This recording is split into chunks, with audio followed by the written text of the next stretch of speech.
Hay una historia en la Biblia en Mateo 8:5 en donde Jesús iba pasando por un pueblo llamado Cafarnaúm y se le acercó un capitán del ejército romano.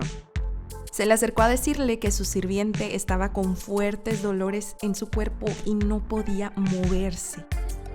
Y pues la respuesta instantánea de Jesús pues fue: iré a sanarlo. Así lo menciona en el versículo 7. Literal, o sea, así como de que Jesús, ¿sabes qué? Tengo esta necesidad. No se hable más, vamos a ir a sanarlo. Entonces, la respuesta del romano causó admiración a Jesús, ya que este romano decía que no era digno de que Jesús entrara a su casa, pero que él creía que Jesús podía sanarlo con solo ordenarlo desde ahí donde estaban los dos. Jesús le dijo a la gente que estaba ahí en ese momento que nunca había visto tanta fe como la que tenía este hombre. Jesús le dijo al romano que regresara a casa y que iba a suceder como él había creído. Y obvio, en el versículo 13 más adelante menciona que su sirviente quedó sano. Entonces vamos a observar algunos puntos más o menos aquí en esta historia.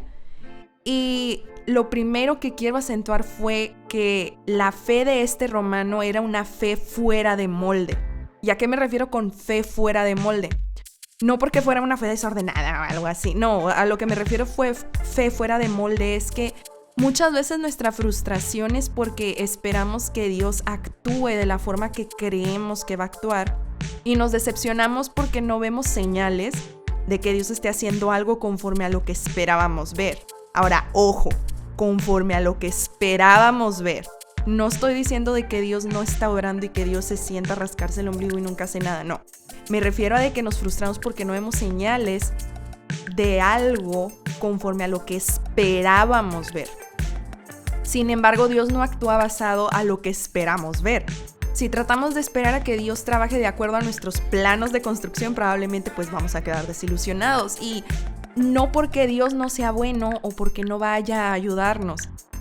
Quedaremos desilusionados, pero porque no se hizo como nosotros queríamos. Se nos olvida confiar en que Dios nos dará cosas aún mejor de lo que esperamos. Sin embargo, Él toma en cuenta y Él escucha todo lo que le exponemos y todo lo que le contamos.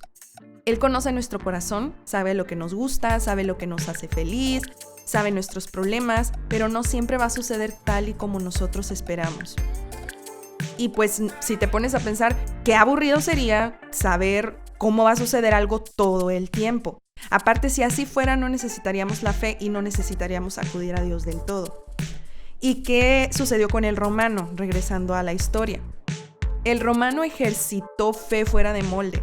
Si has leído otras historias de la Biblia, sabrás que Jesús iba a casas, pues oraba por enfermos, los tocaba, en una ocasión incluso hasta mezcló tierrita con baba para ayudar a un ciego de nacimiento, pero la fe de este hombre sobrepasó a lo que él había oído que Jesús hacía. Lo voy a volver a repetir. La fe de este hombre sobrepasó a lo que él había oído que Jesús hacía. Este romano probablemente escuchó cosas como: sí, oye, hay un tal Jesús que va y sana enfermos cuando los toca y va a las casas a orar por gente y ellos sanan. Aún así, después de todo lo que probablemente había escuchado, él decidió creer en Jesús, que era tan poderoso que su autoridad sobre la enfermedad podría incluso sobrepasar el factor espacio. Si tú lees la historia, el sirviente del romano sanó. Pero es interesante que en esta historia Jesús no fue a tocarlo, o no dijo sé sano, o no hizo movimientos raros para mandarle vibras sanadoras al enfermo. O sea, no hizo nada de eso. Simplemente la fe de este hombre activó el poder de Dios para que fluyera en el cuerpo de su sirviente y este sanara. Entonces, ¿qué me enseña todo esto? ¿Que no necesito orar por nadie? No, no te hagas pato. Obvio sí es mega bueno orar por alguien y más ahora que conoces esta historia. Nuestra fe tiene que ser tan firme en quien creemos que es Dios, que lo que oremos va a tener una consecuencia en algo o alguien. El romano que fue a exponerle su causa a Jesús fue como cuando nosotros le exponemos una oración.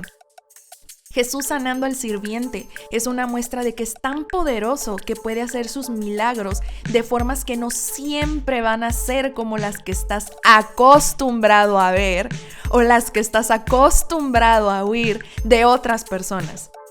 Prepárate para ver milagros, prepárate a ver de qué manera Dios te va a volar la cabeza en cómo va a obrar en tu vida y en tus peticiones. Siempre pide con una fe, no que no espere a ver el proceso y resultado de cierta forma, sino con una fe que esté siempre expectante y emocionada por ver cómo Dios se va a glorificar en tu vida. No siempre va a ser como tú piensas. Recuerda, Él siempre lo va a hacer mejor.